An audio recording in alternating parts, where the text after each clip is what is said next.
We have dropped the finance bill. Yeah? What does that mean? It means we have gone back almost 2 years. It means that this year we are going to borrow 1 trillion shillings to be able to run our government. Did President William Ruto just said Kenya will have to borrow 1 trillion Kenyan shilling to be able to run their government after withdrawing the finance bill? My question is, what happens to austerity measures such as reduction in the presidency-owned budget, focusing on operational expenditure, including travel, vehicle purchases, and renovation? What about zero tolerance on corruption, mismanagement, and embezzlement? Because if that is not addressed, given the 1 trillion Kenyan shillings borrowed from the IMF and World Bank will still end in the pocket of the few political elites, with little or no benefit to the population of Kenya. Furthermore, if this 1 trillion Kenyan shilling borrowed is not invested in manufacturing industries that can transform raw material leaving the country to finished products, thus leading to value addition, which will boost employment and low cost of production, hence low prices on basic commodities, solving one of the major problems raised by the protesters, such as unemployment and high standard of living. Listen to what Robin Kigami said about the problems and what is happening in Kenya. Our problem in Kenya is not the economy. No. It's not lack of money. It's not lack of resources. We have the best. It is just mismanagement, total looting. You know, you disrespect people, you disrespect resources, you even are ready to sell the country. You know, you see, we all look at Kenya today, and for us, it's our home. It's the only home we've got. For some people, Kenya is a piece of merchandise to trade locally and with foreign powers to, you know, to get money and make money. And for some people, it's an opportunity to loot.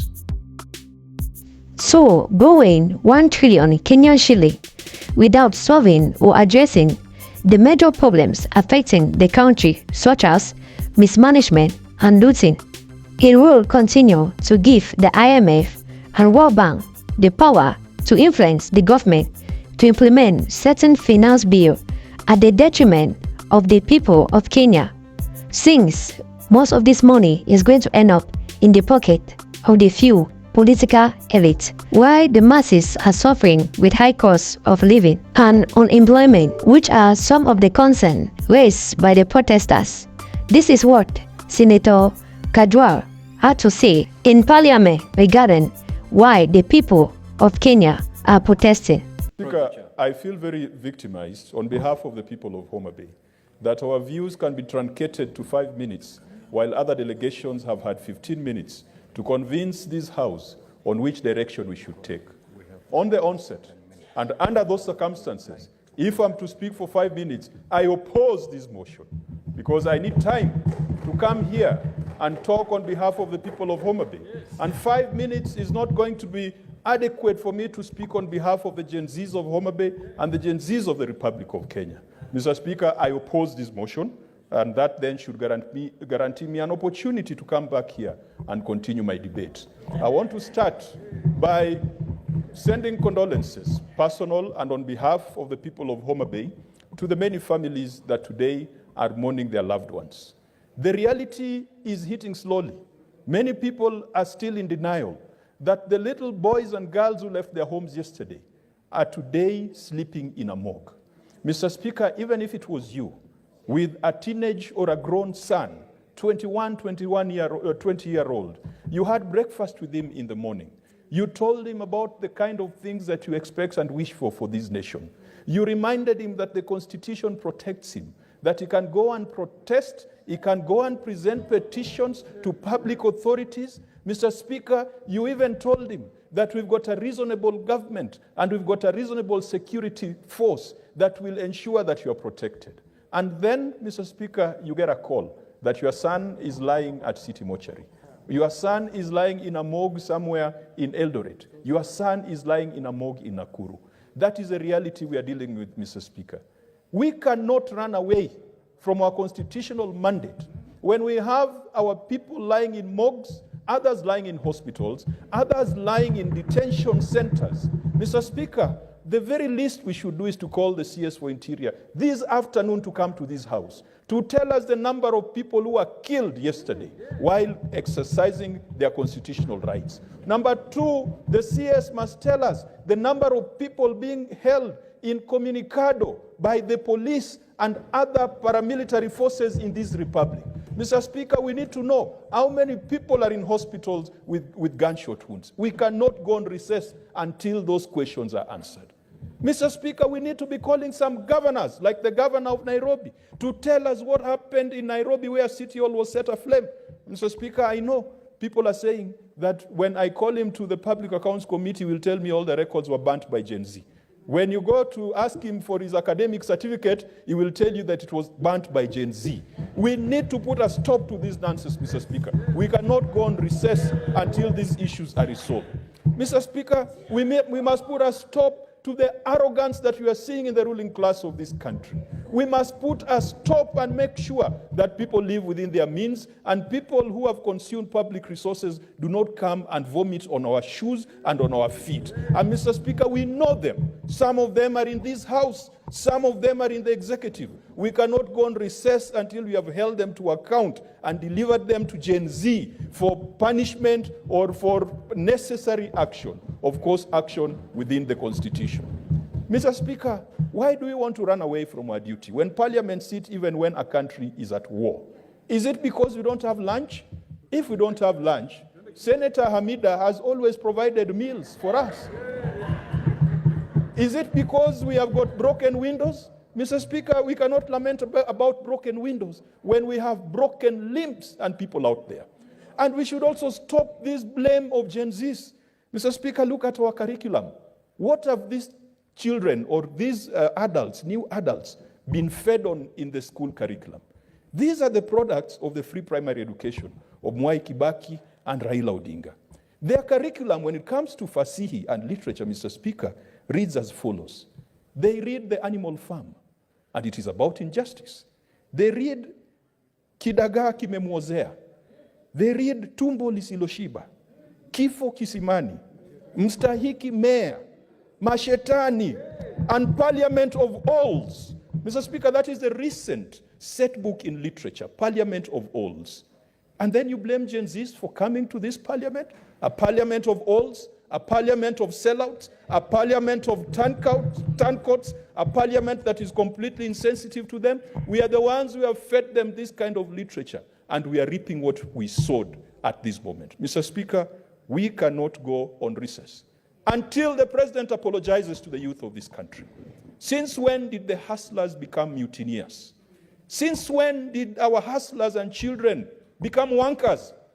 Mr. Speaker, since when did our Gen Zs, our children, become saboteurs? Since when did they connive to commit treason? Mr. Speaker, the youth and the public and the nation deserves an apology, not the intransigent posture that we saw from President Ruto yesterday. And leadership, Mr. Speaker, sometimes we need to go back to the Bible. Look at the book of Exodus and how God hardened the heart of Pharaoh. Not once, not twice, not thrice, but almost 5 times. But eventually, God was trying to teach Pharaoh a lesson. Pharaoh William Ruto, God is teaching you a lesson. You have hardened your heart. Your children are in morgues. They are in hospitals. You are calling them criminals. You are calling them saboteurs. Mr. Speaker, even in the hardest of circumstances, God will rescue his people. And God will rescue his children. God will rescue this nation from the clutches of people who do not care about those who put them in office. They care about state dinners in foreign lands. They do not care about the welfare of the people that they're supposed to represent. We cannot go on recess until we call the president, because the Constitution empowers us to call any person, and that includes the president, to come here as a chair of the National Security Committee and to tell us the actions that they are taking to ensure that the cost of living is managed, but also the flagrant abuse of human rights and constitutional rights is also stemmed. Mr. Speaker, we cannot go on recess until the legal committee carries out an inquiry on the circumstances that led to the mess of yesterday. Until the trade committee talks to small-scale traders in Tomboya and Ronald Ngala and find out the extent of losses yesterday. Until the finance committee makes a strong case for Senate to consider the finance bill because it has provisions that relate to county governments. Until this House takes a resolution on the basis of Senator Mtata's letter that Parliament means Senate and the National Assembly, and the Senate must be involved in provision of budgets for constitutional offices and independent offices as per Article 249 of the Constitution.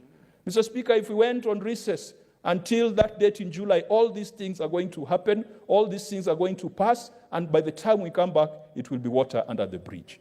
We cannot go on recess until the Cohesion Committee calls for all relevant stakeholders to have a conversation on the intergenerational conflict and the intergenerational divide that we are seeing emerging. Mr. Speaker, we cannot go on recess until we are told that the Commission spent 3.2 billion on an advanced security solution. It was tested yesterday. Does it work? We are not going on recess, Mr. Speaker, until we get answers to these questions. Mr. Speaker, we are not going on recess until our friends and brothers and sisters on the other political divide approach their political leader to tell him, as Pharaoh was also cancelled by his counselors, but God has designed that his heart should remain hardened. Please, our colleagues, Senator Cherargei, Senator Lelegwe, you've got the ear and access to the president. What benefit do you get by leading a dead nation, by leading an injured nation, by leading a sick nation, by leading an unhappy nation? Whose happiness is more important? Is it Joe Biden or is it the people of Kenya? President Ruto, we expect you to climb down and we expect you to respond to the concerns of Kenyans. We expect you to talk to your children. We expect you to provide leadership. If that does not happen, Mr. Speaker, the Gen Zs have shown us yesterday what they're capable of doing. Revolutions start like that. If you look and if you read A Tale of Two Cities, which is Charles Dickens' account of the French Revolution, revolutions start like it did yesterday. Do we want a revolution in Kenya? Perhaps we need a revolution. But Mr. Speaker, I conclude by crying out to my party leader, Raila Amolo Odinga. Baba, we need you. Baba, how I wish you didn't have to go to Addis Ababa. Baba, how I wish you were here to provide leadership, to provide counsel, to provide statesmanship, to provide direction for a country that is in dire need of leadership, of direction and of statesmanship. What we don't have in this country is statesmanship. We have politicians. We have people who have come across cash. They do not know how to conduct themselves in the presence of cash. Like someone who has been hungry for too long and finds a huge banquet on the table. They are now just showing us what they call madharau in Swahili. Mr. Speaker, we hope that this nation will not degenerate. Because when it goes down, it does not matter whether you're a senator or a member of National Assembly or a member of UDA or Azimio. We all go down. Baba, we need you. Africa, wake up. Africa, rise up. Africa without borders. Africa, continental free trade area. The time is now. Please don't forget to like, share, and subscribe. Thank you.